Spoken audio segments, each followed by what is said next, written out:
What do you want? What do you want? It's not that simple. What do you want? God damn it. What do you want? I have to go.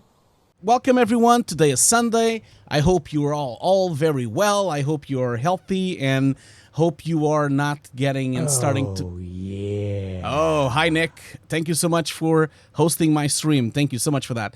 So I hope you're not becoming really crazy with the lockdown. Today is really hot in London. It's like 28 degrees on my studio already. It's like super sunny outside, and yeah, and we're all on lockdown. Great.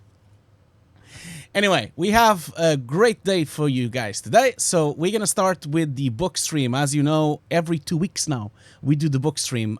Although the book stream wasn't really a very successful video on YouTube, I feel like I really enjoyed it, and I really think it's an important part of our industry. So I am going to continue it every 2 weeks. So every 2 weeks on Sunday, we will do the book stream and continue, since I have hundreds and hundreds of books to talk about. And we will continue discussing the topics and also kind of discussing certain other things. And of course, answering questions. You can ask questions as you want. We have our moderators as well. So as you know, Lenny is here, Log to Lynn. We have also George, and we also have CG Rockstar as well. So thank you so much for being here and moderating my channel. Thank you so much. We're going to start I just wanted to kind of tell you a bit of the plan for today. So now we're going to be doing a book stream until 6 o'clock UK time. So for the next 2 hours, we're going to be talking about books. I have a bunch of books here. You can't see it because Nick Lambert is in front of it now. So there's a bunch of books here that we're going to talk about it. Most likely we're not going to talk about all of them, but you know, that is it. Let's do what as we always do. We're going to start by congratulating all our new followers and all our new viewers and everything. So first of all, thank you so much, Nick Lambert, for the host of One Viewer. Thank you so much for that, Nick. Really appreciate it. Also, I would like to thank Amira Magdi for the subscription on YouTube. We'd like also to thank the following people for our new followers. So we have new followers. We have Valentina Nag. We have Philip underscore J. Sorry, underscore I or J. I can't really tell. We have Ant1KKKK as a follower. We have Angelite. We have The Tatanius. Also Art Bisara Ansam, I think is like that. VX Nili, Matt Freitas 96, Wotu Kos, and Halon Dom. You guys kill me with these names, man. Nice for you. And we'll finish off with Fred CG underscore with the subscription tier 1. Thank you so much for that. Thank you so much for that. Remember, you can always support my channel by subscribing on my channel on Twitch.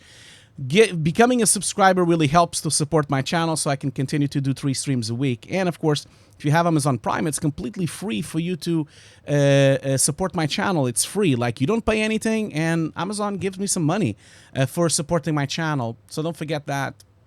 And also don't forget, if you are an Amazon Prime subscriber, every month, if you want to continue supporting my channel, you have to resubscribe. It doesn't subscribe automatically, just so you know, okay? So thank you so much for all these new followers and new subscribers and everything. Really appreciate. As you can see, we are on our road to give away another Nuke course. We are pretty much 100 followers from it. Remember, this counts as resubscriptions as well. So if we have people resubscribing next month, it will count to the counter. We have lost a couple of people, but we are still going strong there. Anyway. Thank you so much for this. This is amazing. Thank you so much for the support. And I'm still, if you ask on the chat, I am still on my path to partner. I'm not a partner yet. I'm still trying to become a partner. It's not really easy.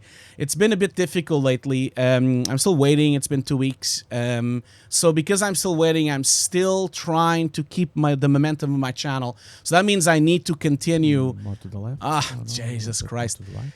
I need to continue to try to keep the viewer count at 75 or above, because if I don't keep it to 75 or above, I'm afraid that while they review my channel for the partnership, they might drop my partnership. So I hope I can continue to have at least 75 views. At the moment, my average is 100, but right now we only have 50 people watching. So I hope more people can follow along. Anyway, thank you so much, CG Rockstar, for the gifts. You did not have to give me 5 subscriptions, okay? Thank you so much for that, CG Rockstar. You don't forget that you should follow CG Rockstar. CG Rockstar has been a big friend of the channel. He's one of our moderators as well. And don't forget that he streams pretty much almost every other day. He's also hosting me. Thank you so much for that.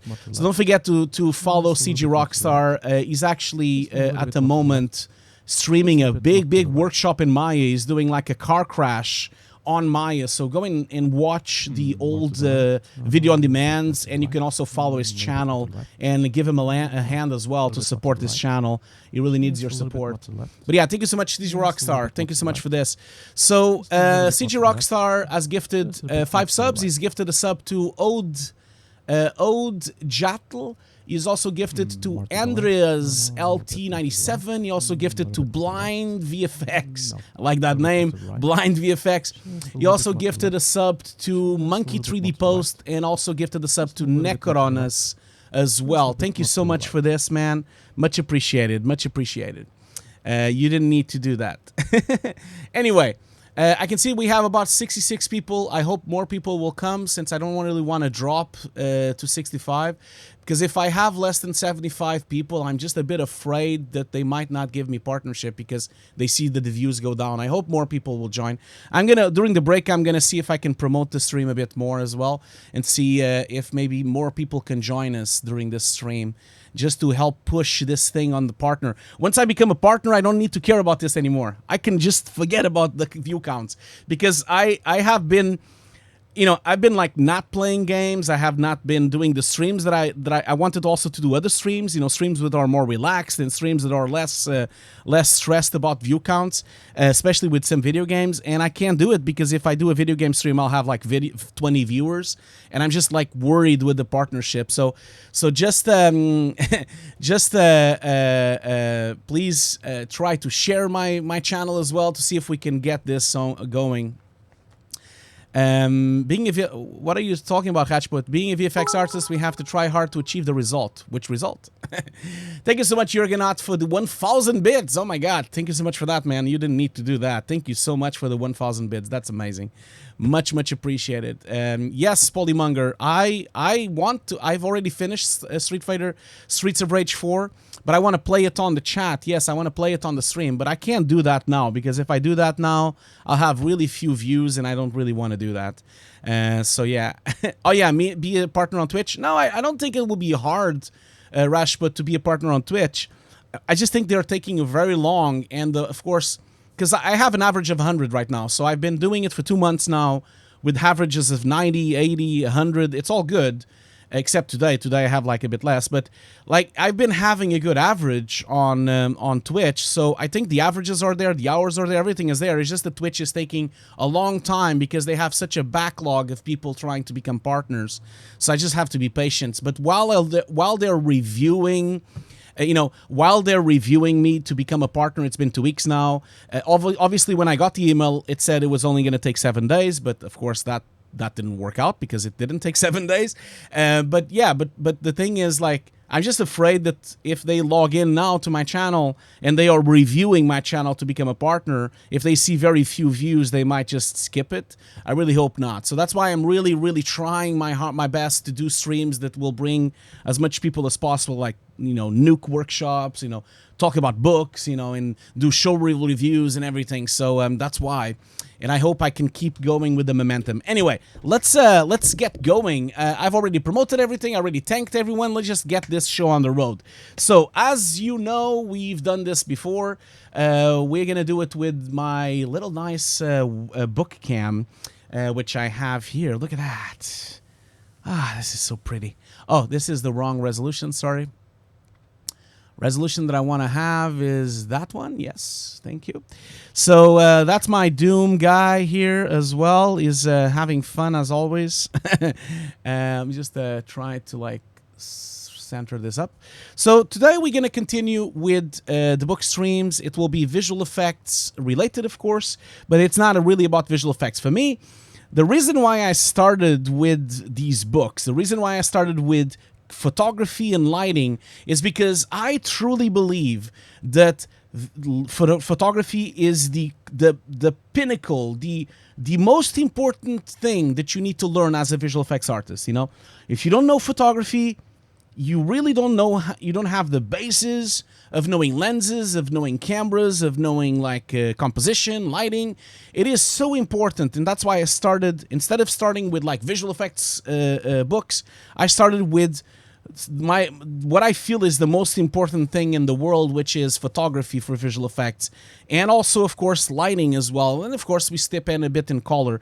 Now these books are still a bit basic, okay? I just wanted to let you know, but we're gonna start with this book. Some of you might already know it, but we're gonna talk a bit about it. So this book is called Light for visual artists. Of course, that makes perfect sense for all of you. And its subtitle is Understanding and Using Light in Art and Design. This is a book by Richard Yot.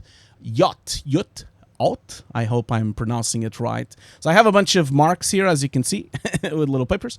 And I want to talk a bit about this book because this book has been fundamental for the development of my students, and it's also been fundamental for the development. I've always told my students to get it, and of course you don't need to buy it in paper. Of course, you can buy it on PDF, you can buy it on Kindle. You don't, like, all the books I'm showing can be bought digitally. You don't really need to like do it like this, okay? So can the chat tell me if you all know this book already? Is this like a waste of time, or should I skip this book, or should I kind of at least talk a bit about what's inside? Can the chat tell me? Have you guys all seen this book? Rajput says he recommends it as well. So it's an awesome book, recommended during my master's. Okay, they have it at Scape. Okay, cool. Anyone else has a bit? Okay, Dulix knows a bit about it. Buying books on Kindle, do they have color? No, if you buy it on Kindle, if you buy it on Kindle, CG Rockstar, you have to watch it on the browser or on your iPad or iPhone. Then it will be on color. But if you buy it on a Kindle, like if you watch it on an actual Kindle, if it's like a paper Kindle, it will be black and white. But if it's like a tablet from Amazon, then it will be in color, of course. Let's have a look inside. I want to see it. Okay, let's talk a bit about it. Okay, so you guys want to see it a bit. Okay, cool. That's fine. So, cool. It's starting to pop up people more and more now. So we have 68 people watching. That's cool. Excellent. Thank you so much for all of you being here. Just a quick reminder that I'm still trying to become a partner, and I still have to keep the 75 views above. So if you wouldn't mind, please maybe bring your friends, maybe share it with other people so they can come over as well. And of course, if you do have to leave, maybe consider leaving your browser open because then it counts as a view. So please consider that. And all the people watching through the other hosts, because I know Dulix is hosting me, I know Nick is hosting me, CG Rockstar is hosting me. Anyone else that is watching me through the host, don't forget to click on my channel so you watch it on my channel, because if you're just watching it through the host, it doesn't count as a view. Okay, just wanted to let you know that. Anyway, let's get this going. So I'm going to start, of course, by the index so we can talk a bit about it. So I'm just going to make sure this is focused. And so, okay, so the reason I wanted to talk a bit about the index is because the chapters that we have here, we're not going to talk about all the chapters, and that's why I want to kind of talk a bit about the index here. Sorry, I just want to kind of focus this. Come on, guys. Is it going to focus? Okay, so obviously we have part 1, part 2, 3, and it starts basically with lighting fundamentals. We have basic principles, light direction, natural light, indoor, all those things. And then, of course, we have people and environments. Then we have creative lighting, which is one of my favorite chapters. Now, the whole point of this is that the reason why I really want to focus this, and of course, lighting artists should read this book, but compositors, I really feel like they should, because when compositors are always asking me, oh, what's a diffuse light? Or what's a reflection diffuse? Oh, what is an indirect light? Like, people need to oh, what is it? Remember, they need to keep the volume on mute. Apparently, it doesn't count as a view. Okay. Really? Okay. Didn't know that. Anyway, as I was saying, a lot of people ask me things like, what is an indirect light? When they get the UVs from compositing, they ask me like, oh, what is an indirect light? Oh, what is a what does that mean? What does an indirect specular mean? What does and these kind of books really help you to have some notions of what those things mean. So that's the chapters we're going to go. Now, obviously, I'm not going to talk about the whole book because I would much prefer for you to support Mr. Richard here and support him with the purchase of the book. But we're going to start by just talking a little bit briefly about how the light principles. I should have. Sorry, I need to move this a bit here because I am not. Sorry about that, guys. I should. I just need to rotate my camera a bit here. Sorry. Look at that. This is going really well. My camera just crashed. That's great. I need to start it over again. This camera is a bit picky sometimes, I've noticed. I've noticed that my camera is a bit picky sometimes. I need to can't really touch the buttons on the camera. I've noticed that. If I touch the books on look at that. If I touch the buttons on the camera, sometimes it just crashes. I've noticed that before. So sorry about that. Let me just see if I can boot up this camera again. Come on. There you go. Now we're going. So sorry about that. I do apologize. Sometimes this camera is a bit fiddly. I just need to stop touching the buttons on the camera because they just simply don't work. Okay, so it's just a bit of a waste of time. So I'm just gonna make this work here.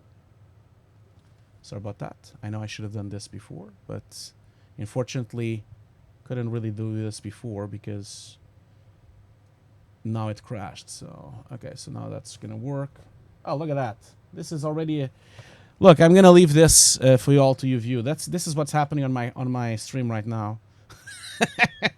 That's what my stream is basically a garbage truck on fire. Oh my god. But no, it's not. It's not always like that. Sometimes it goes well, sometimes. Sometimes it goes well. Not all the time, but sometimes it does, This is just a bit fiddly camera sometimes, But anyway, guys, just be a bit patient with me, We'll come over. We'll do it. We'll come over. This is just this is your life. Yeah, I feel like this is my life sometimes as well. I also feel that this is literally what visual effects industry is. It's this. This is what the visual effects industry is, pretty much.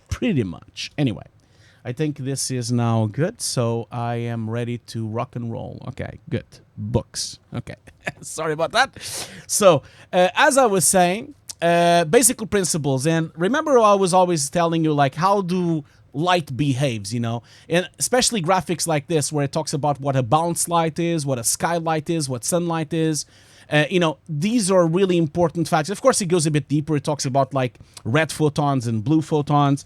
It kind of just basically gives you the notions of radiance, for example, which is really important for visual effects and for especially, I'm going to lock the focusing here, especially for backlight. Also, of course, it talks about white balance. It talks about it gives you some exercises as well. It already talks about 3-point lighting as well.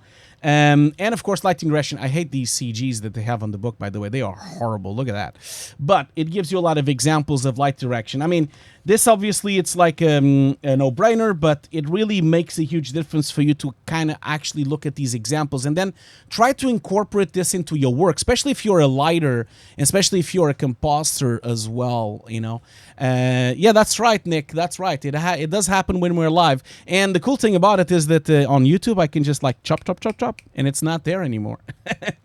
So yeah, I'm not gonna spend much time on it, but also the very importance of setting up lights from above, setting up lights from below, the difference of actual dramatic notion that you get from these types of lights. This can of course be done by a flashlight, but it really conveys a huge story. If you look at this person, for example, he looks so much more calmer and he looks very introspective, but then in here he looks very evil, the typical film noir light. We're going to be talking about film noir in a minute. I have a book about that as well.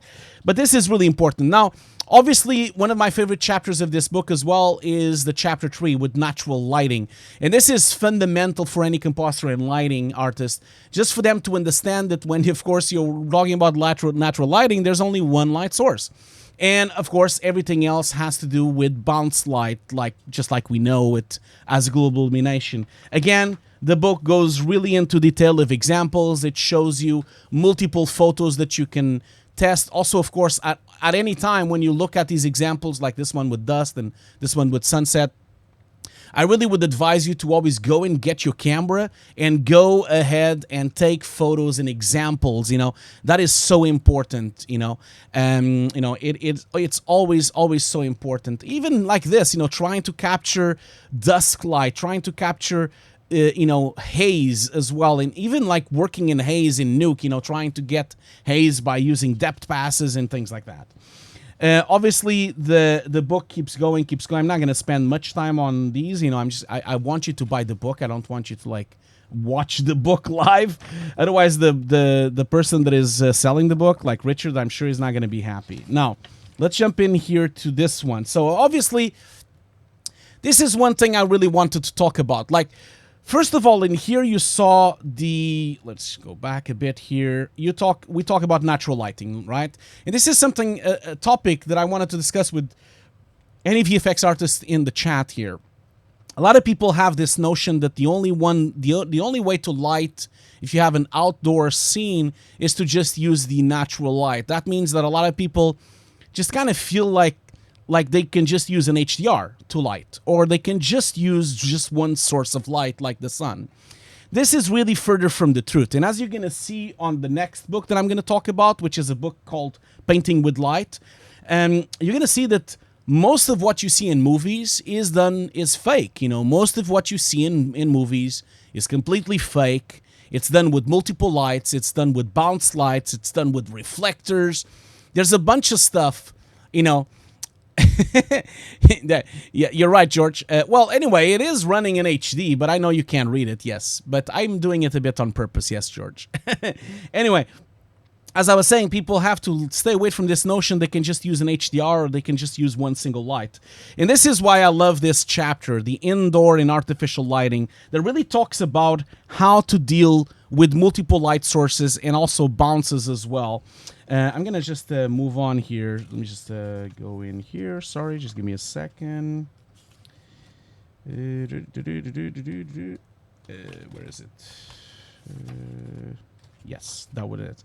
Just like in this example here, for example, core sources like one single light source. But whenever you see these kind of commercials, like especially when you look at, is there a commercial here somewhere? Let me just see here. I saw an example the other day. This is not going well today, is it? Where is it? It's not here anymore. Well, I can't really see it. Anyway, what I was going to say is that most of the books, most of the photos that you see in commercials these days, they're really not done in a realistic fashion at all. They're done with multiple lights. Anyway, let's move on. And for that, I really wanted to give you a little, I'm going to give you a little side note for this. I'm just going to get have a book. Just give me a second. Where is it? Let me just put my mouse here so this isn't close.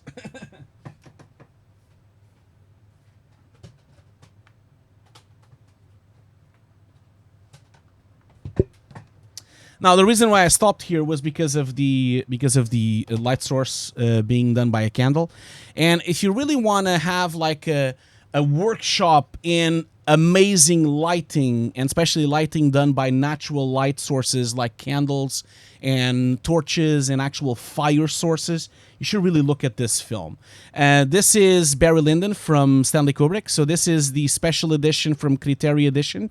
This film, I mean, this is not the cup of tea for everyone. Obviously, I know this film, it's like a period film. It's a bit long, it's a bit slow, and it's really not going to cut it for the 2020 type of audience that loves fast-paced films. This is not a fast-paced film. But if anything, this film really showcases a complete workshop in lighting done by Stanley Kubrick and his DOP as well. Now, the cool thing about this Blu-ray is that it has obviously multiple interviews and multiple audio commentaries, and of course also interviews with the cinematographer John Alcott. Now, John Alcott is going to be, John Alcott is going to be featured on the future videos because I am going to talk a lot about his work as a cinematographer because I have a few books from him. But if you ever want to see a film that looks outstanding, and I'm going to show you like a couple of frames of this because I think it's... I don't have a clip of the film itself, but if I show you on a browser, you'll see exactly what I mean. Don't forget, although we are doing a stream like this, you can still ask questions, okay? Don't forget that. You can still ask questions during the stream, okay? And here you go. So this is kind of why I wanted to talk about this this film, because obviously I'm just gonna like leave the trailer running here. This film is entirely shot with natural lighting and bounce reflectors and surface reflections as well. Obviously, it's not all real. Some of it is a bit fake, but as you can see here, it just looks stunning. And if you want to watch, even if you just want to watch it for the photography itself, you'll get very highly inspired by this film, I think. The film, of course, has not aged very well in terms of story and momentum and pace, but you should really look into it. It's one of my favorite films from Stanley Kubrick, especially because it's a work, like it's basically a masterclass in lighting, you know, and all sorts of types of lighting, especially fire source lighting, using candle lights and, of course, sources of torch and fires like you just saw here. I'm just going to wait to see if they can show us a couple of shots from indoors because those are very impressive shots. Just gonna wait for this. Obviously, to understand this film is from the 70s, so there's no computer, and there is no visual effects, and also no matte painting. This is all shot for real, basically, where the cinematographer is waiting for the stuff to happen so that they can actually light it. Like, so if they need like a landscape with a certain types of clouds, they just need to wait for a day that has that. So you see, these are the shots I'm talking about. These are entirely lit by candle lights. It's just absolutely amazing. You know, I think there's a couple of more. I'm just gonna like scrub to a couple of more shots here so we can see it. And just look at this. This just looks literally like a painting. So if you can ever achieve this kind of lighting on your CG scenes, I'm sure you're going to be hired immediately. Okay? Immediately. It is just like, you know, Pascal is asking me, see if I'll answer Pascal in a minute. I'm going to see if there's another part of the interior. No, there isn't. I mean, I also don't want to spoil the film, because I think it would be nice if you can watch it as well. I'm just going to move on to my webcam here. And of course, while we're at it, you should probably look into Paths of Glory from Stanley Kubrick as well. Since that film is all in black and white, and it's also a masterpiece in photography. But I'm not going to waste more time on it. Like, you should look at on this film a bit later. This is also the Criteria edition that has a multiple special editions and multiple. The reason why I still buy discs, and I know most people are always asking, oh, why do you even buy discs? Because you can just buy this all digitally. And I know this is a hassle because it takes space on your shelf, and it's really, you know, not really what we do these days. But the only reason why I buy these things is because of this. You know, like, look at that. You have like basically, oh, it needs to focus, of course. Forgot about that. So you see, it has basically, you know, it has an audio commentary from a film critic. It has audio interviews with Stanley Kubrick. It has a television interview with Kirk Douglas. You know, it has multiple video interviews with executive producers. You know, it has like so much material that you will never find online, and especially you will never find, you know, on streaming apps. The same goes for Barry Lyndon here. Just look at the amount of things that they have. Not only this is a restoration in 4K, but it has, like, you know, documentary with the cast and crew. It has interviews with Stanley Kubrick again. And again, Stanley Kubrick is not an easy person to see on interviews. He would never do interviews. He was always very much not a guy that liked to do interviews at all. Hi, Andrew. Hi, Andrew. Anyway. Pasquale has a question here. He's asking, Hugo, could you put the titles of the book you're currently reviewing? Yeah, so the book I'm reviewing is this one. I will post the titles just like I did last time on Discord, okay? So maybe follow me on Discord. I do have a category for books there. and I will post the links and the Amazon links for them. And don't forget, if you live in the UK, you should buy the book through my Amazon shop, because I do have an Amazon shop, and then at least I can get some revenue from the purchase from Amazon. But anyway, I will put the links of the book. This book is called Light for Visual Artists. It's called Understanding and Using Light in Art and Design, and it's from Richard Yutt, okay? I will put it on the Discord later on with the link to my shop, because my shop then, like I said, might as well put my shop now.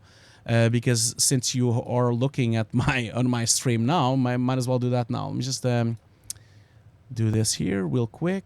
Here we go. So that's my shop. I'm just gonna copy, and if you want to have a look, I don't have everything here, but I have been putting as much stuff as I can. Like every other week, I just put a couple of more things here. So just gonna just like stop having this on full screen. So I can show you what I mean.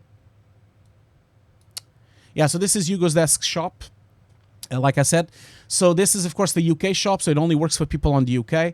But yeah, it has some of the books that I'm talking about. It has some of my equipment. It has also some art books, some Kubrick and some films. It only has some. This takes a long time, so I'm just like adding and adding. But if you go here, you can see some of the books that I would recommend.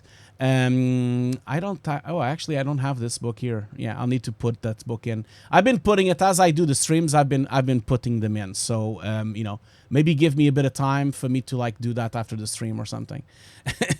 Sorry guys, I know this is a bit of a I'll put it again. That's how I feel sometimes when I'm doing my stream. That's how I feel, guys.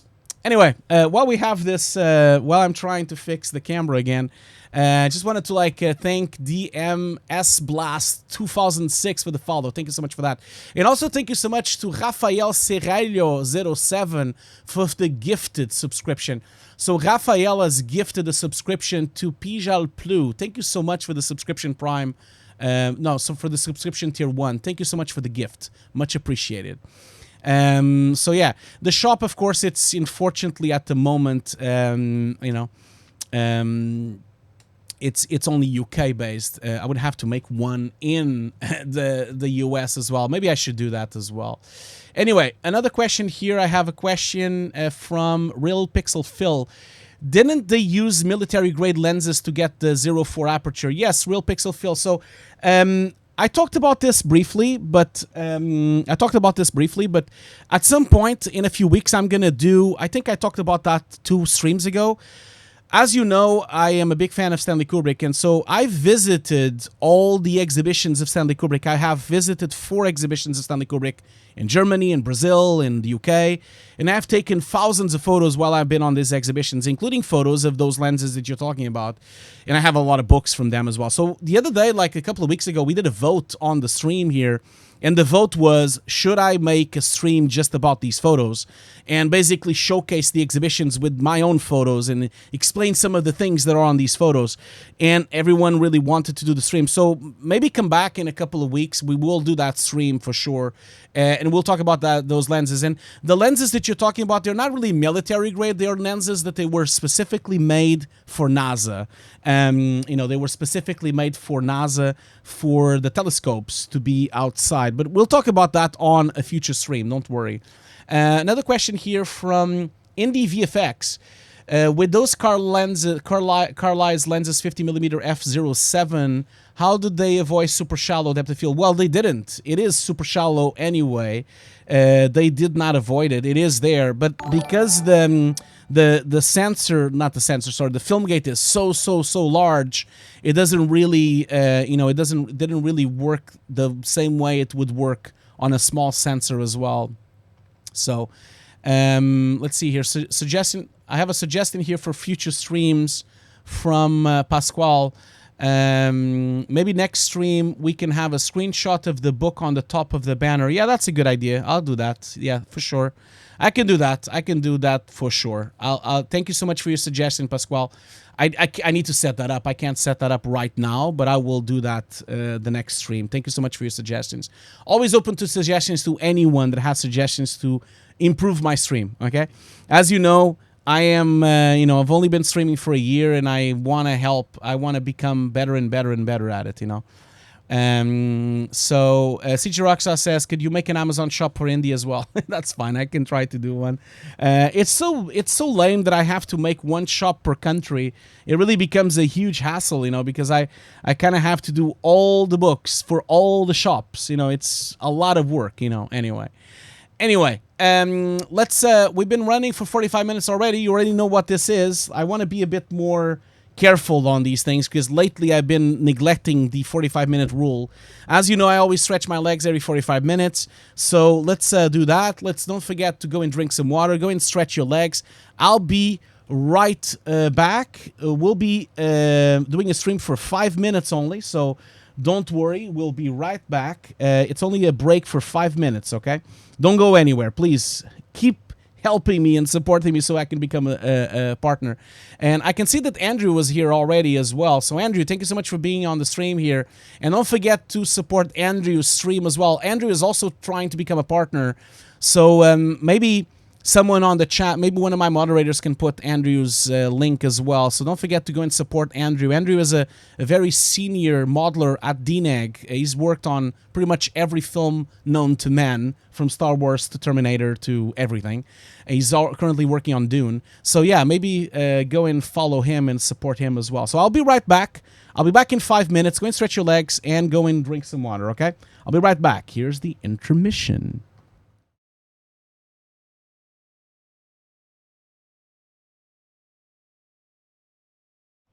Okay, I'm back. I hope you've rested your legs. I hope you've got up of the chair. I actually didn't get up on my chair, so I didn't do what I said I was going to do. Unfortunately, I was just like catching up on some of the the questions and some of the things here. Yeah, regarding the Andrew's stream, I really thought that Andrew's stream with the reviews today was at 8 o'clock UK time. I thought so because I didn't want to step on his stream. Is it going to be at 6 then? Because Andrew just wrote here saying that his stream was going to be in an hour and a half. So it says here, Andrew, your stream starts in about an hour and 15 from now. And so if it does, then it's going to clash with my stream with Toby. Hope not. I hope is Andrew still here? What time does your stream start, Andrew? When are you going to do your show review stream? Let me know. Maybe someone can tell me. Now, to answer Ricard's question about the mods, yeah, I know we don't need 3 mods, but, I have 3 mods. Like, I mean, I only had 1. It was only logged to Lynn. But then Sajels wanted to join, and also George wanted to join. And I think it's easier with 3 mods, but also don't forget that they are my mods on Discord as well. And on Discord, I have almost 1,000 people. So it is nice to have multiple mods for sure. Okay, just wanted to let you know. Anyway, let's just give a few shout outs here. So thank you so much to Matias Baron for the subscription on YouTube. Thank you so much for Diogo Manuel Steves for the follow. And thank you so much to Alek Kusu for the follow, and Sam Drizzen for the subscription on YouTube. Thank you so much for that. Richard is saying, just not used to it. Chevron is so busy all the time. Okay. That's cool. Well, I do get a lot of questions, man. I do get a lot of questions. So that's why I kind of prefer to have a lot of mods. So let's actually go back to the questions here. No, I don't have. No. Whoa. What was that sound? That is weird. What was that? I just heard like a massive sound for some reason. I don't know what that was. Now, anyway, it doesn't matter anymore. It doesn't matter. I can see that there's 92 people here. Thank you so much for that. Thank you so much for being here. As you know, I'm trying to become a partner. Once I become a partner, I don't have to really keep shouting out for you to keep staying on my stream. Don't forget not to leave the stream, or at least to leave the window open on the stream. Because while I'm waiting for them to review my channel, they've been reviewing it for 2 weeks now. I don't want to drop to 75 or below. Otherwise, I'm just a bit worried that they might not give me partnership, Anyway, yeah, it was some kind of notification. I don't know what it was at all. I have no idea what it was. I don't have anything else open. So, yeah, well, it doesn't matter. Anyway, thank you so much for being here. Really appreciate it. So let's go back to the stream. We were talking about this book here. I'm just going to put it on full screen here. Oh, sorry, this is the wrong. That's the one. So we are talking about this book, Light for VFX Visual Effects Artists, and it's a book from Richard Yott. We talked about already quite on in detail about it as well.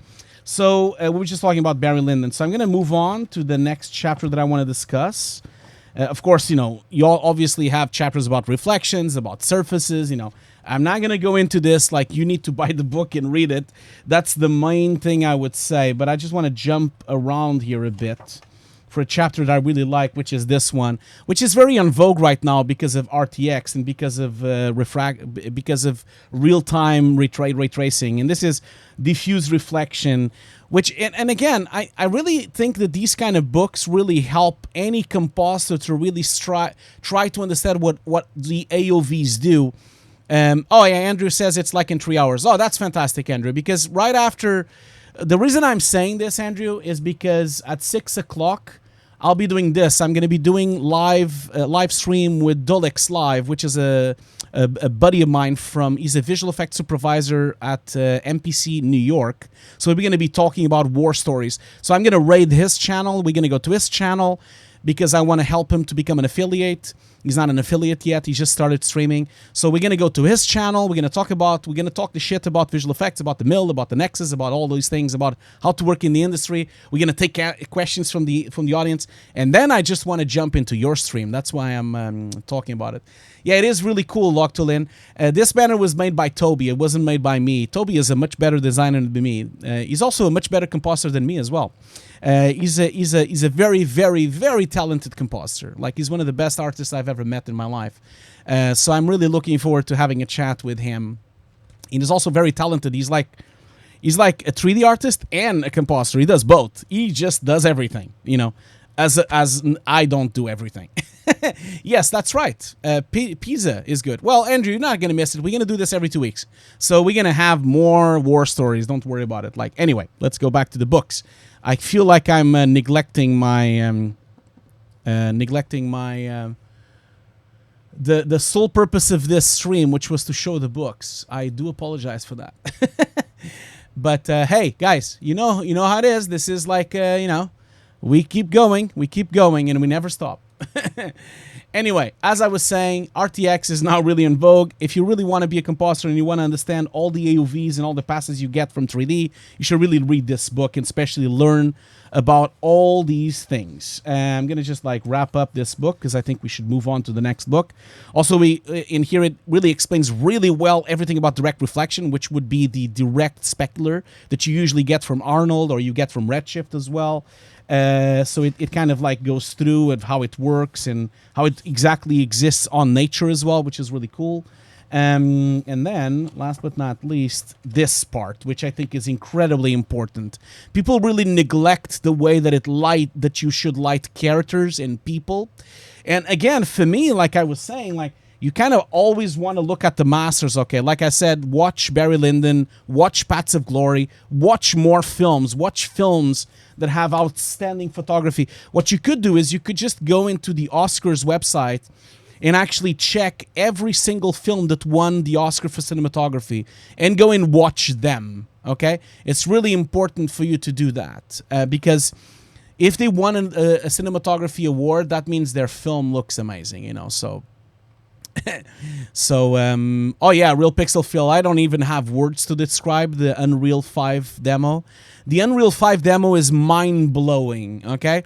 Just the fact that they can now load full models from ZBrush with billions, millions of polygons, and they can just run it like nothing. It is absolutely changes the world on the visual effects community, and also it changes gaming forever because, you know, right now we have to kind of do low poly versions. You know, I work a lot in the games industry. We have to always constantly do a model, and then we need to do multiple versions of this model so that it's with different draw distances, and then the system has to stream the model, and then it swaps the model, and that's why you have so much pop-up on video games. And this system, man, what they showed on the Unreal 5 demo, there's no pop anymore. The stuff is just there. I don't even know how they did it, but it's all there, you know. Now, the thing with this is if you have not watched the Unreal 5 demo, you need to go there and watch it, and need to watch it in 4K, okay? I have a 4K monitor. I watched it in 4K. It's mind-blowing. And yeah, Andrew, you're right. Like, it does look too good to be true, and I'm sure there's a lot of fakery going on the background, and I'm sure it's not going to be really, really good for visual effects, really. I still think it's going to be a lot of fakery going on in the background that might not work for visual effects, but definitely it's going to revolutionize short films. It's going to revolutionize independent movies, you know, because you can really do a lot of things there, you know. So that, I think that's going to really change. Now, Chapter 11, Light and People. As you know, the way light bounces. Now, the cool thing about this book is that it shows multiple examples of the same exact surface with different lights. It shows you different facial references, race and gender as well. How hair really affects everything in terms of lighting, of how it changes the dynamic of the lighting. And then, of course, we could just keep going and on and on. I'm not going to spend more time on this book, okay? Because I just feel like just going to wrap up with creative lighting, especially stage lighting, which is really important. You know, with you basically doing, this is where all the fakery goes on. And of course, it has multiple examples from multiple masters of painting and also masters of cinema. Especially, I would really recommend you to watch the one on the bottom here, which is Nosferatu from Murnau. Nosferatu from Murnau is basically a you know, a masterclass in lighting and direction. Should really look into it. Anyway, and again, Kubrick and Blade Runner and all those things. But just go and buy the book. Let's just not waste more time on this. You need to go and read this book. If you are a composer, you should read this book so you can understand lighting, so that you know what the lighting artist is giving you. That means that you will grasp the full understanding of what the AOVs are, what indirect specular are, what everything that the actual CG artist gives you. If you're a lighting artist, this gives you multiple examples of how to light your shots, and also gives you references of films you should go and watch and read, okay? So I really advise you to buy this. Now, thank you so much, Fat Ugly Scum. Hey, it wasn't me that said that, okay? Fat Ugly Scum has subscribed to Tier 1. Thank you so much for that, man. You have a strange name. Okay, so Andrew is saying, Hugo, I'm gonna go stream, but I'll leave myself to the lurk. Enjoy the rest. Oh, okay, so Andrew, are you actually starting your stream, but your showreel is later? So your showreel will happen a bit later. Okay, fine. So I'll join the stream later as well. Thank you so much for dropping in, man. Thank you so much for dropping in.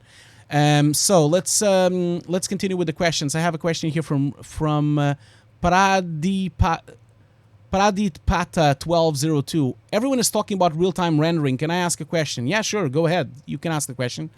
Yeah. So Andrew, obviously I'm not going to host you right now because I can't, because I'm hosting my own stream. But I will host you later on once I finish with Dolex Live. With my stream, I will go and host you. We have a busy day today, and I also think Ludo is going to stream later on tonight, isn't he? I think he is. So this is going to be a busy day.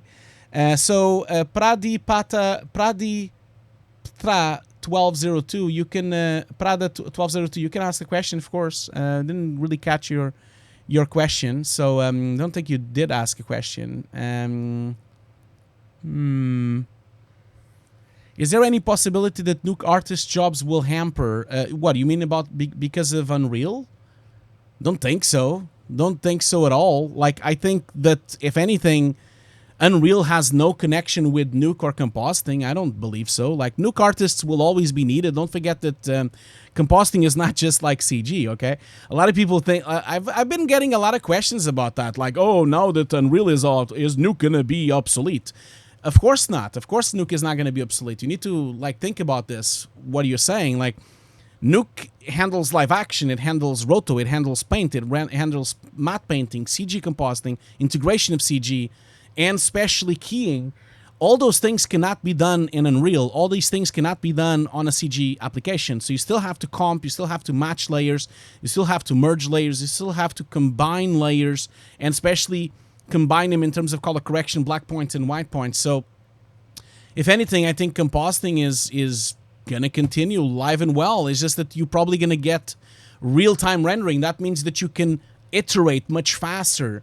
You can kind of like send more and more versions into the farm because it's in real time, and then you can kind of change the shots every day or even maybe every hour. That's really the biggest advantage of having something in like Unreal. And yeah, but you know, Dave Mogral, there is some unset Unreal keying. Yes, I have seen that. I've used it on set as well. At Sony, we have some live keying on Unreal, but it's not as good as doing an actual offline keying. Okay, so if you really want perfect edge detail, perfect hair detail, perfect edges, you cannot do it in real time. You still have to do it in offline. There is no way keying in Unreal in real time will ever work as it works in offline.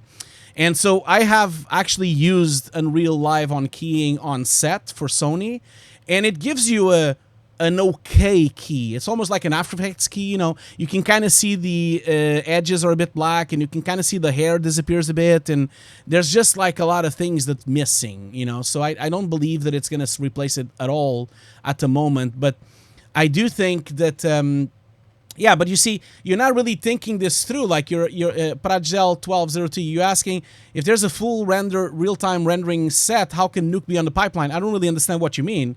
How can you still not comp? Like, you still need to comp, you still need to paint, you still need to like clean up wires, you still need to like remove rigs, you still need to like comp, make beautification on people because maybe people have wrinkles. You still have to comp CG into the shots.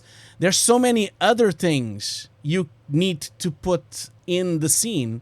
You can't just like replace compositing.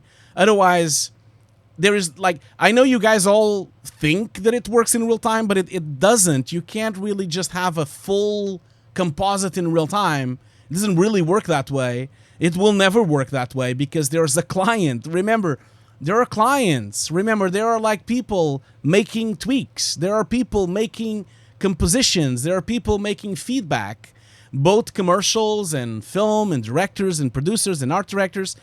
You will always want to change things. People will always push the shots. And a lot of times, if they don't like something that they filmed live, they might need to roto and paint it and put it in. So I really don't think that you can do that in virtual sets at all, you know. You can do some of it. Like, even if you look at The Mandalorian looks amazing with virtual sets, but there is a staggering amount of compositing happening on the shot, you know. There is a staggering amount, you know. Compositing is just another department, and real-time rendering will be another department. So it's just a better way for you to have more versions, you know, so you can kind of like, I think if anything, it's a really welcome thing to have real-time. It doesn't affect compositing at all. It just helps it because you can have more versions. You can kind of version up more. You can have iterations going faster. So I actually think it's really cool to have real-time rendering happening. That's why I really like to use Redshift. That's why I really like to use game engines when I do my cinematics, because it's right away. I can just like try things right away. And especially for lighting is amazing. You know, you can like light the scene right away, show it to the client. The client sees if they like it. If they don't like it, we can change it right away. We don't have to wait to go to the farm. We don't have to wait for the whole day to pass while it's rendering, you know. So I think it is going to really help, you know. So anyway, I'm going to move on. I think we are done with the questions at the moment. Yeah, we are. I'm going to move on to the next book. So, next book. Now, this book is... I'm just going to jump into the books. Now, this book is really important for me, okay? And I know this book is a bit old, okay? It is very old, but this is a book called Painting with Light, and this is a more advanced book. It's mostly like a mix between interviews and articles, you know. So this is Painting with Light from John Alton. And okay, John Alton is an amazing cinematographer, mostly from film noir. Okay, so he is, of course, he's done films, you know, not now anymore. Like, we're talking about films from the 60s, 70s, 50s, you know, things like that. And the cool thing about this book is that it really shows you how his strategies are, you know, how the strategies exist into lighting scenes with conventional lighting and especially flags as well. And this really connects, this book for me connects to a keynote I saw last year at the M3 conference from Eric, the director of photography of Pixar. He was the director of photography of Incredibles 2. And if you want to watch his talk, it actually still is online, I think. So if you guys go into let's see here. So if you go to M3DS Academy, it is here on the videos on the past broadcasts. I hope so. Oh, it's not here anymore. Wait a minute. Sort by date. Okay, all videos. Ah, here you go. Where is it? Sorry, guys. I'm just like looking. Ah, here we go. So Eric Smith, really, really nice guy. And if you want to watch this, this is Eric Smith, director of photography at Pixar, and he's talking about the cinematography at Pixar, but also talking the cinematography of Incredibles 2. Okay, so you should go and check that video, you know, for sure. So that's the video. If you want to go and check it. He talks a lot about this book. That's why I'm bringing it up. You know, Eric talks a lot about this book, and this talk is also amazing. You know, he shows some of the references from Pixar animation. He shows how they actually work. You know, you can still watch this. I don't think it's on YouTube. You should watch it soon because it will disappear at some point from Twitch. Remember, Twitch doesn't last long in terms of streams. And he also talks about this book a lot, and it's been a huge influence. And if you watch his stream, he actually talks about how to use the typical tools you find on set. Oh, I think my stream just dropped. Am I back? I think my stream dropped. At least I see very much red. Am I back? Am I still here? Can you guys still hear me? See if you guys can still hear me. It has a big red box on my OBS. I think it's back. It had a drop. Yeah, it had some drops. Okay, I think I'm back. Am I? Jesus, I have 115 people now. Welcome, everyone. welcome. Thank you so much for being here because it really, like I said many times, this support is amazing. I'm really trying to become a partner. And if I can keep going with above 75 views, I'm sure I'll become a partner. And then once I become a partner, I can forget all about this. I don't have to like keep constantly being worried about the viewers, you know. Oh, I'm back. Okay, so sorry about that. So did you guys follow about the Pixar video? I hope so. So I put the link on the chat there. You should really look at the Pixar video from Eric, the director of photography. He talks about this book as well. The cool thing about his talk is that he talks also about this, you know. So this book, of course, just gonna like show you. So this is a Painting with Light from John Alton. This is of course an introduction by Tom McCartney. And why is this so important? Because you know, John Alton really revolutionized photography in the 40s and 50s. Okay, because he was probably the most recognized director of photography for film noir. So you know, he's done so many films, he's won so many awards, you know, and his filmography is so big. I'm not even going to waste my time trying to tell you this. But now this book, of course, is very dense. You probably shouldn't read it all in one go. But I want to show you some of the images of this book because the reason why I like it so much is because of this. Because it really showcases, you know, how do they film on set. And obviously, I know this is old. This is from the 50s and 40s. But things haven't changed that much, you know, especially in the way that it even, as you can see here, even has graphics of where to put lights in. This is incredible information for you to start bringing in this type of techniques into your CG scene. So that when you have your CG scene, you kind of want to make sure you put the lights, you know, in the same kind of positions. If, for example, imagine if you're trying to do a film noir, it kind of has even graphics here of how, where they should have the lights. And it even goes deeper to this. And this is why I was referencing Eric's talk, you know, because Eric at Pixar, you see, I don't know if you've been on set many times, but this is, for example, what we call a flag, right? So these are really handy. We have like flags with C-stands. This is still, even on the this is 40s and 50s. You know, it has pictures. Look, yeah, well, they're black and white, yes, but they're still pictures. Anyway, as I was saying, the cool thing about this book is that these kind of things still exist to this day. We still use C-stands, we still use flags, and we still use these kind of things. And flags are incredibly important. They're super powerful because they can block light. It's basically the opposite of a reflector, right? So when you put a flag, that means you can block a shadow, you can block a light source, or you can kind of like bring the scene down so that you can kind of like remove some of the diffuse on the scene, for example, or remove some of the light sources on the shot. I've seen that we have another drop. I'm having a lot of drops on the stream today. Really apologize for this. It's not going smoothly today, is it? It is not. I have a huge red mark there. Look at that. It's like again. My stream. This is how my stream feels at the moment. Sorry for that. I'm so sorry for the way the stream is behaving. It's not my fault. Another reason that I need to be a partner, because then I can be prioritized at all times. Anyway, I forgot to show you this. I need to show you this because you're gonna love this. Look at that. This is my new Stream Deck XL, and I have here. The cool thing is about it is that I have shortcuts, you know, to like CG Rockstar, to Andrew. I know it's a bit overexposed. Let me just underexpose it a bit. I even have like shortcuts to my lights. I have shortcuts to Andrew to keep calm in VFX. I have shortcuts to Hugo's desk.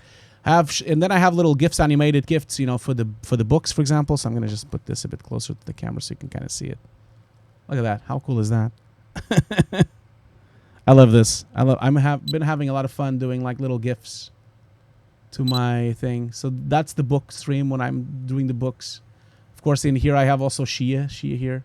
It's like also doing some clapping. Anyway, just wanted to show you. I thought it was cool. Yeah, my stream is a bit it's a bit for some reason it's like a bit broken at the moment. I think it's green again. I hope so. Let's just go back to normal again here on the stream. As I was saying, flags incredibly important, and people really don't use flags because that's how we shoot. You know, if you ever have the chance to go on set, you should really try to go on set, because going on set means that you'll see how they use these things. And the cool thing about, like I was saying, Eric on Pixar, they've made all these things for real in CG. So basically their CG tools have flags like this so that they can actually put blockers of light, which is really cool. So you should really look into his stream, but you also should read this book, of course. And again, you know, same thing here, you know, the power of reflectors, the power of targets as well, the power of half targets, and all these little things that can really be modeled, and you can kind of massage lights with it. Because if anything, you guys need to understand is that lighting in a film is all fake. Everything is fake, okay, guys? Nothing is real. Nothing is real. So understanding how they do it on set and how they use flags and how they use blockers and reflectors and all these things, and maybe even you can consider making some of these in CG. Just look at these ones. These are really good. These are what we call in the industry a cookie, so that you can kind of break up light. And it really helps you to break up the diffusing of light, so that when you have light on a face, it breaks up in the shapes of the face. So again, this book is like amazing. You should really go into it, and I'm just gonna show a couple of more pages here.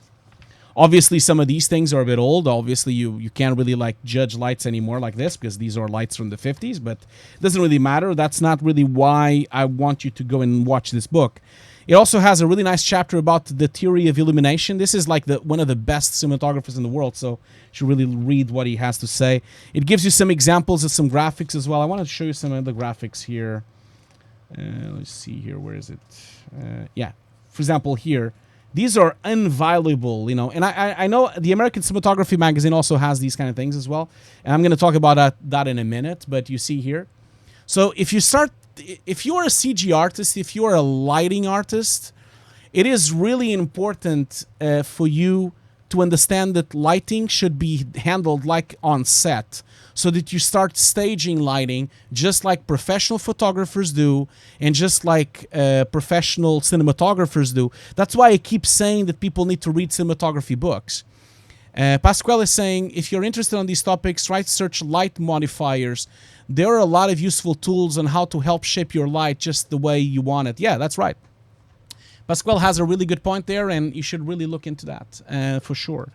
Anyway, I'm gonna wrap up this book because obviously this book has a lot of stuff, and I you know, again, I would much prefer for you to actually buy the book. I think I'm gonna just wrap up with one of the last chapters here. Where's the chapter? Sorry, just give me a second. Funny about this. I just wanted to show you this really briefly because this is really funny. So this is how they used to rig a car so that they can do back projections, you know, so that they would have the actor there and then on the background there would be a back projector.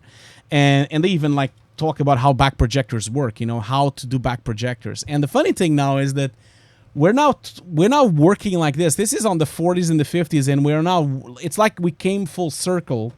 We're now doing rigs like this, and then we're doing back projectors, just like on The Mandalorian, you know. Obviously, the back projectors, instead of being film, now they're LED panels, and they're like like video panels. And I find it so funny that we kind of went full circle, and now we're back at what we used to do on the 50s. I just find it hilarious. Anyway, I think last but not least will be the close-up. Where is it? I think it's here. Yeah. So again, very useful information of how to do the famous Hollywood close-up, especially here, as you can see here. These are quite nice. I like these drawings. I like these technical drawings. Anyway, I'm not going to waste any more time on this book. This book is really important. And like I said, if you're a lighter, you need to consider yourself, you need to start thinking like a cinematographer. You need to start thinking as a photographer, you know. That's, if anything, yeah, it's dropping all the time. I am sorry for that. It is dropping a lot of time. The stream is dropping quite heavily. We're gonna move on to Toby's stream in about 40 minutes anyway. Maybe we'll go into his stream a bit earlier. But yeah, at the moment it's not going well. No, it's not going well here. Anyway, this book here, I will put it on my Discord. Don't worry. I will put it on my Discord later today. But this book is called, I'm just gonna like put the focusing because it's not focused again. There you go. Painting with Light, John Alton. So have a look at this book. It's not very expensive. You can also buy it on Kindle. This is a black and white book, so you can definitely watch it on Kindle. Okay. Yeah, the schematics, Real Pixel Fill, actually are very similar to another thing I'm going to like, I'm going to jump the gun a bit here. And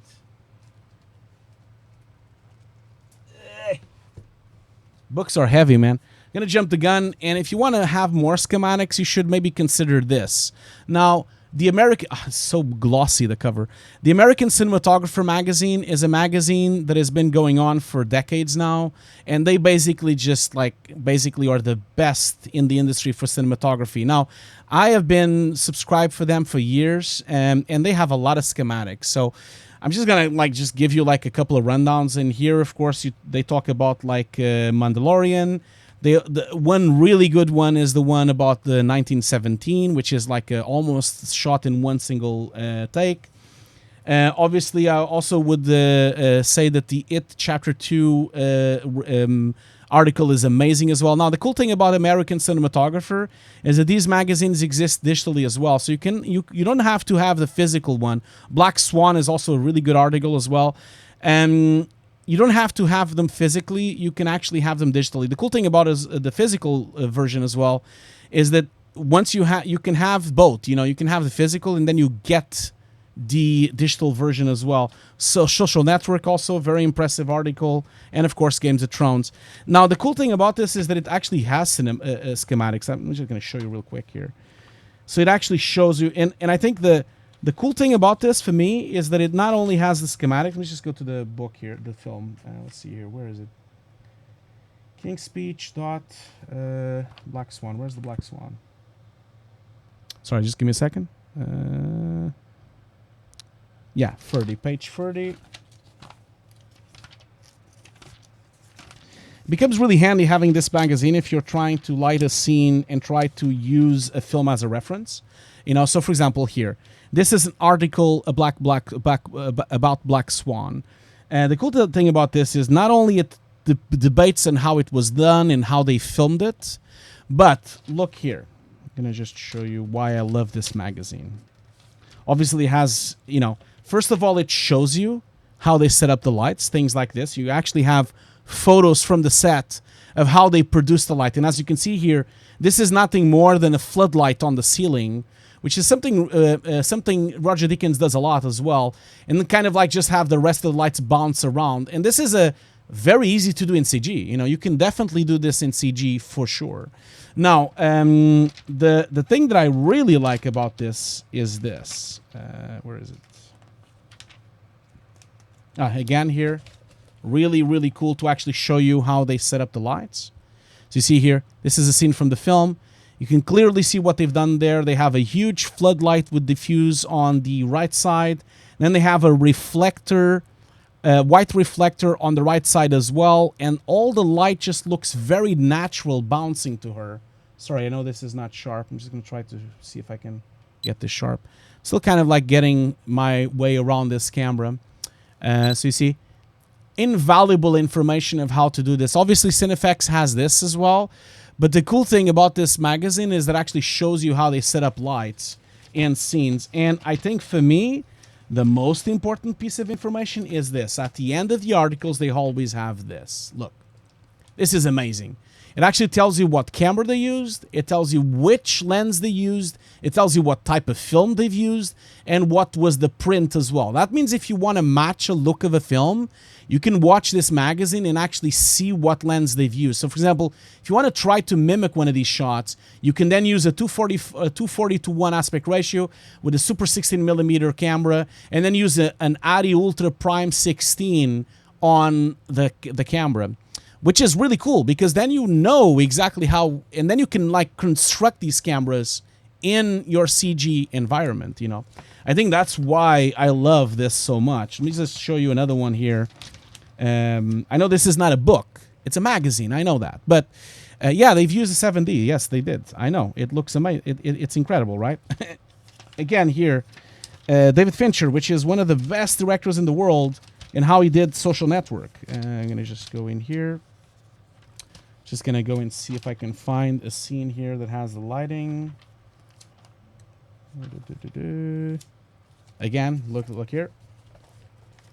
Really great way for you to actually see how they actually lit the interior of the car with a blue screen. And this is invaluable information for you to have as a visual effects supervisor or even as a CG artist, because if you're trying to do a car set, you can probably mimic some of these things. Always try to mimic the masters, you know, that's always what I think. The cool thing about this is that it even has schematics of how they filmed something. They have the schematics, the top views of the maps of how they actually set up the traveling on the film. Because this is very common, you know, they have like the pathway of the car, exactly where it's going. This is really cool as well. And again, here's the information. Look, this was done with a red one back then. It used ARRI Master Primes, and it was printed on Fuji Eterna film. And it was a 2:40 to 1. And of course, you have a huge article. This is like 10 pages long, you know. Let's go to a more recent one, which would be The Mandalorian. So let's just go in here. Again, where is Mandalorian? Blah, blah, blah, blah. Where is the... Yes, 14. Okay, sorry. I was just checking what page it was. We never get all the books that we wanted, did we? Do we? Again, here, not only the article has a lot of information, but you have also photos from the set. Again, this is the back projection setup that they had on the Mandalorian with live projections. Obviously, even when you look at this, there's still a lot of compositing and roto to be done, because obviously the floor needs to be patched up. Still need to remove all these rigs from the scene. You still have to remove a lot of things. And the cool thing about these kind of articles, it even has actually the specs of the screen. Look at that. The LED volume was actually screens with 1,800 nits. That's like twice as much almost as an HDR nit, okay? Usually an HDR TV has 1,000 nits. These panels were 1,800 nits. And basically they are the equivalent, you know, at 800 ISO f8 of 168 foot candles. These are really good information, especially for people that are trying to light a shot in CG, okay? And again, I'm going to just move forward a little bit here. Just to show you, where is it? At the end of the article, obviously the article talks about, I don't want to spoil the film to anyone, of course, but again here, very useful information. They shot it on 249 to 1 anamorphic digital capture. They used an ARRI Alexa LF. It was an open gate. That means they were using a 4x3 open gate with ARRI RAW at 4.5K. So it wasn't 4K, it was a bit bigger. And then they used Panavision Ultra Vista Panavision lenses. And these are, they have a skews. They are anamorphic lenses with a 1.65 skew. So again, if you want to match something, if you want to be inspired by this film, you have these kind of informations on this article. Again, I'm not going to waste more time about this, but you should really look into the American Cinematographer. I've been reading this magazine for years now. Very important magazine for my career. Very important magazine for the visual effects industry, I believe. And with that in mind, we're going to do another break because it's been another 45 minutes. Time is flying. And don't forget that if for all of you that want to join and hear some of the war stories that me and Toby have from the mill in Nexus, don't forget that we're going to be live on Delix Live. I'm going to raid this channel. We're going to be live at 6 o'clock UK time. That's in 30 minutes from now. And me and Toby, as you know my career already, I was the head of Nuke at the mill, and Toby used to be one of my compositors at the mill, and he's now a visual effects supervisor at MPC New York. So we're going to share some war stories. We haven't talked in years, so I'm sure it's going to go badly, I'm sure. I'm sure that our talk is going to be just like this. Anyway, let's do a short break, 5 minutes or less, and I'll be right back. Let's just do intermission. I'll be right back. I'll see you very soon.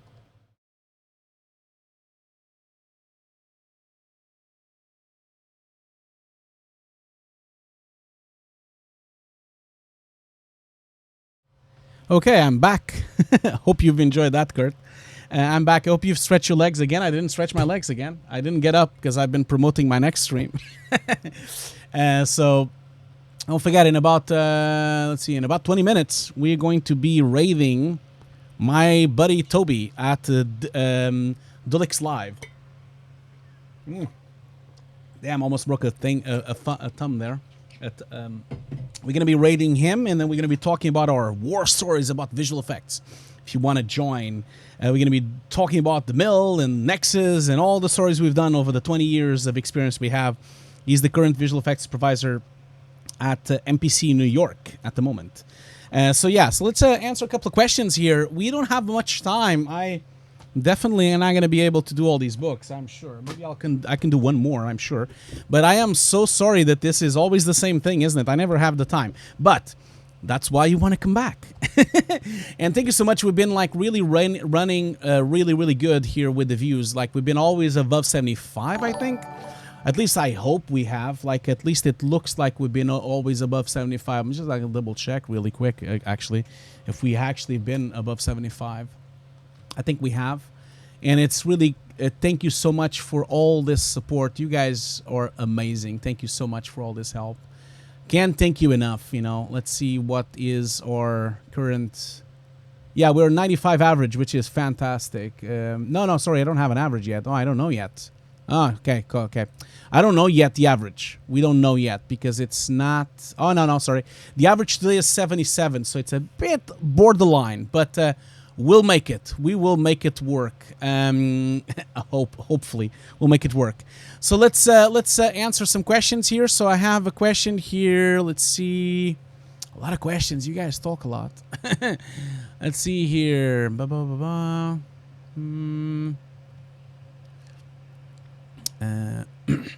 Polymonger is asking, is this back projection kind of similar to what they did for Oblivion? Yes, it is. It is very similar. If anything, I think Oblivion was probably one of the first films that did that, I think, that had like a truly day-to-night cycle on, and I really recommend you watching the Blu-ray special edition. It's really cool. Let's see here. I can ask my mods. Could my mods please stop talking about other things in the middle of the questions? It's really confusing if you guys have a bunch of other things on middle of the questions.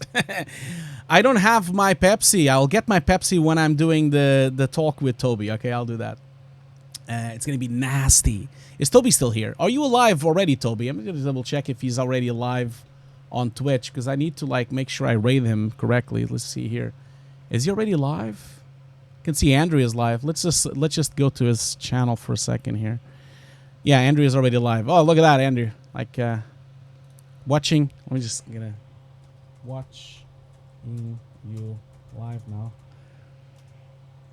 on my stream. Very meta. He's leaving. No, he's gonna miss this. Oh man, look, horrible. He just missed it. Well, never mind. Maybe he'll come back. I'll answer a question while we're doing that. Not live yet, Alex. Okay, we'll be in 5. Okay, cool. So then I will raid you in about 10 minutes or so. Yeah, I was just not talking with the chat here, and he just walks away exactly when I was just about to talk to him. Man, this is so funny. It's like, what the hell? Anyway, another question here. Let's see here. Old school Jacques is asking, I wonder how they avoid the artifacts that when you're shooting an LCD screen, you know, the banding and color artifacts. Well, they avoid it because, of course, these LEDs are not really the LEDs that we used in the industry before. These are really high-quality LEDs, and they avoid the artifacts by using shutter speeds and techniques in the cameras to try to sort that out. That's the thing. And so that's fine, Dolix. Don't worry. Dolix, here's for you. This is how our stream is going to go today. Don't worry, man. Don't worry. We'll be fine. We'll set up the camera as soon as we can, and I'm sure it will all go well, just like that truck is going. I am sure about it. Another question here. Question from Pizag. Where can we find information about lenses and cameras, like the one you mentioned about shooting open gate? Well, you can find information on the American Cinematographer. You can find that information on books.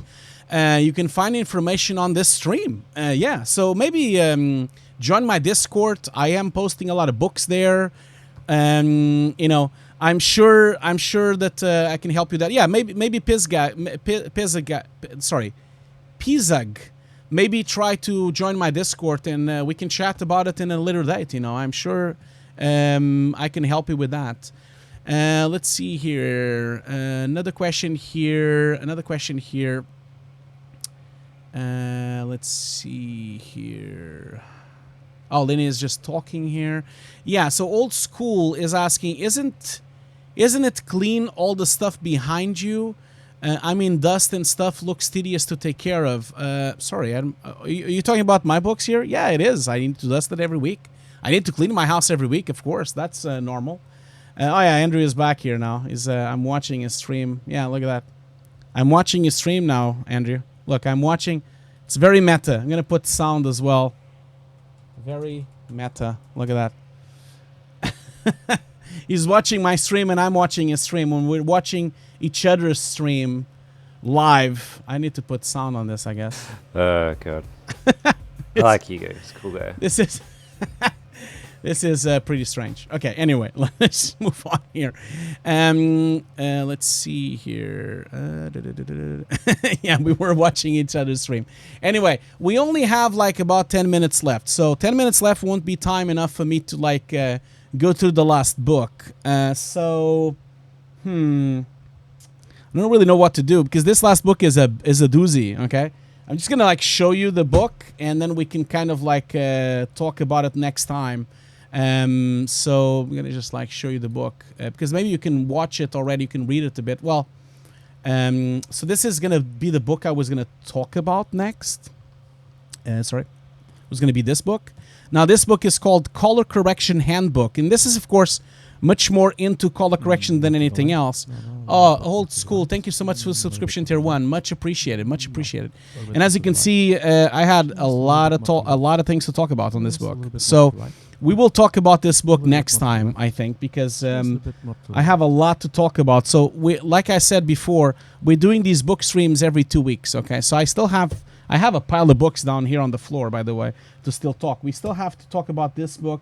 And then as a quick suggestion, if you really want to go into photography and really good cinema, you should watch Tarkovsky films. And I really would advise you to buy this book. This is Films, Stills, and Polaroids and Writings from Tarkovsky. And Tarkovsky, of course, is very famous from Solaris. He's very, I have a bunch of films here from him.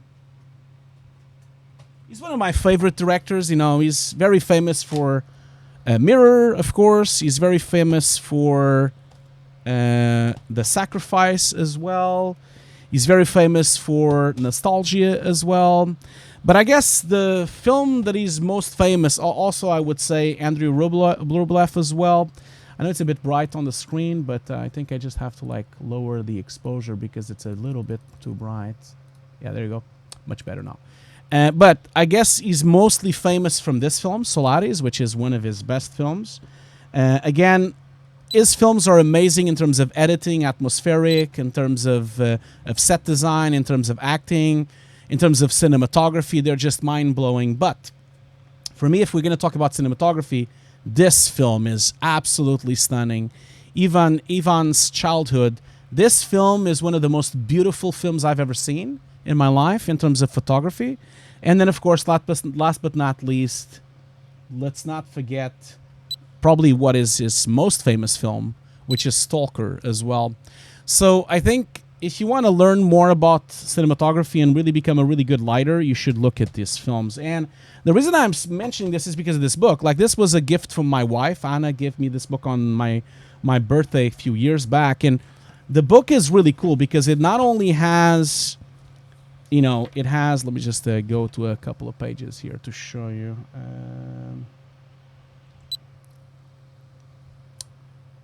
Sorry, guys.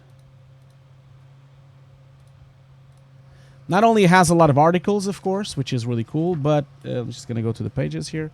It actually has frames from the film, which are amazing references. Just look at this. Look at this composition, man. If you can ever do a CG scene like this, Jesus, then you are hired on the spot. He has a bunch of frames from his films. This is from Ivan childhood. Again, if you can make any of these matte paintings on atmospheric lighting, you are going to be higher than a gypsy. Amazing composition. These are frames from the film. You also have some Polaroids from the film, especially this. This is one of my favorite shots from the film. Beautiful frame. CG Rockstar is asking, do you read these books cover to cover and use the index and read bits and interesting? Well, I do. Some of them I jump in and out, like the more technical books. I jump in and out, but this book I read book to cover.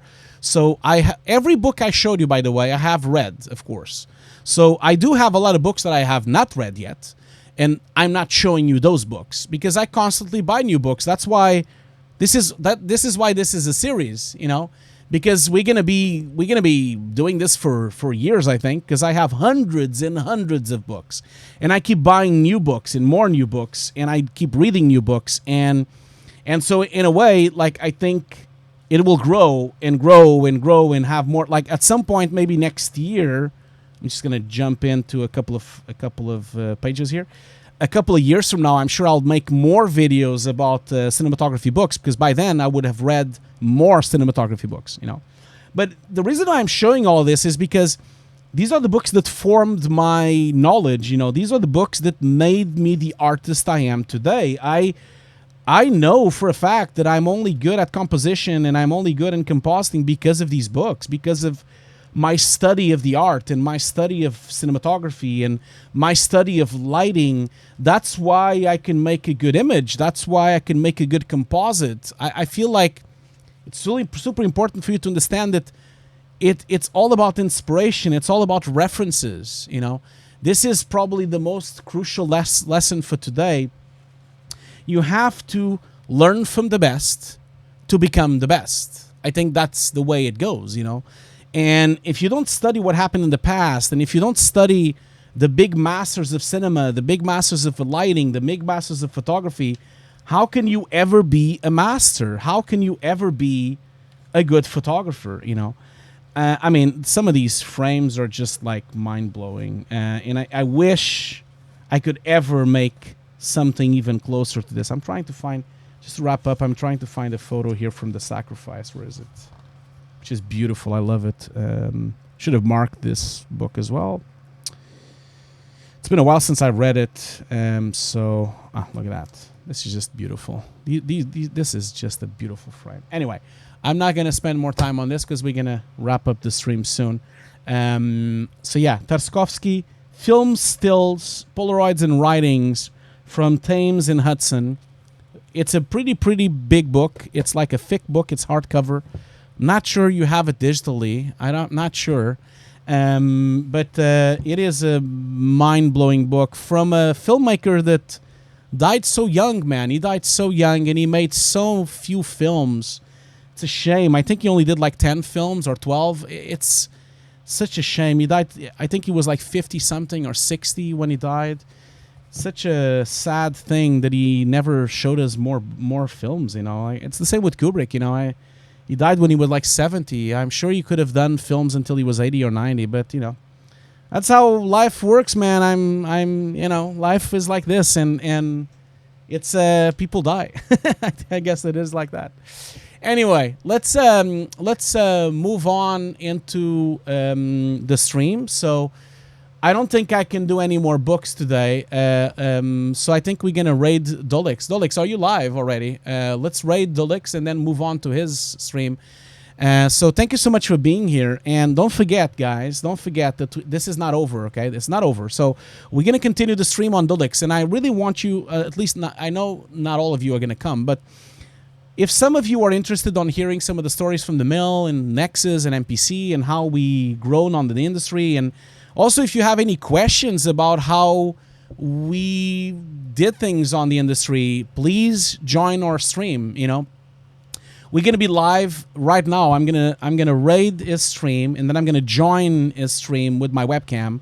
Now, give us just a couple of minutes. I will be joining on webcam right after I raid him. So you need to give him a couple of minutes, okay? But don't forget that we're gonna be chatting for about an hour or something about visual effects, about a bunch of things.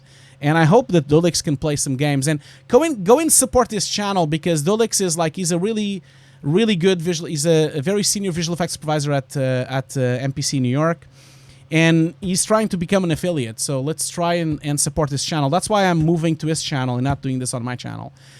So yeah, let's raid him. Are you already here? Let's see here. Oh, thank you so much, Kaba Woke. Thank you so much for saying that, man. I do like to show the inside of books for sure, and I feel like I really hope I haven't neglected you guys. I'm so sorry that I couldn't show you all the books I had here. I had a lot of books today, and I get carried away, and I talk and talk and talk. I guess it's my Portuguese background. I talk too much, and I'm so sorry that I couldn't show you more, and I couldn't show you more books today. Maybe I'll do it again next week. I feel like I've neglected this stream. I've only showed you 3 books today. Four books with, of course, the book from Tarkovsky, but I just feel like we could have done so many books. We could have done more. But I also showed you the cinematography. But I'm so sorry that I couldn't get more books. I'm so sorry for that. I'm trying my best. But I get quite off track on the streams as well, because there's so many questions, so many people. Yeah, there will be a book 3 stream. Don't worry. There will be a book 4 stream. There will be a bunch of them as well. So okay, let's then join Dolix and see if he's live. Of course, I'm gonna first see if he's live. Are you live, Dolix? Are you already live? Yes, he is. Okay, cool. So I'm going to go and raid him. Let's raid Dolix, and don't forget to give a follow to Dolix, so that we can kind of support him to become an affiliate as well. Okay, so that's really important for me to help him out with this. I'm just gonna raid him. We're gonna watch the raid live. Why not? I've never done that before. So let's just raid him. So I'm gonna just go in here and raid his channel. Let's you're gonna watch a raid live. Let's go here. Raid him. Start raid, And it's going to start in 9 seconds. Okay, so I'll see you very soon on his channel. We're going to continue the stream on his channel, okay? I'll be right back, and I'm raiding him now, so let's raid. There you go. I am raiding you now. Hopefully it works. Just give us a couple of minutes, okay? So I'll be right back, guys. I'll see you very soon.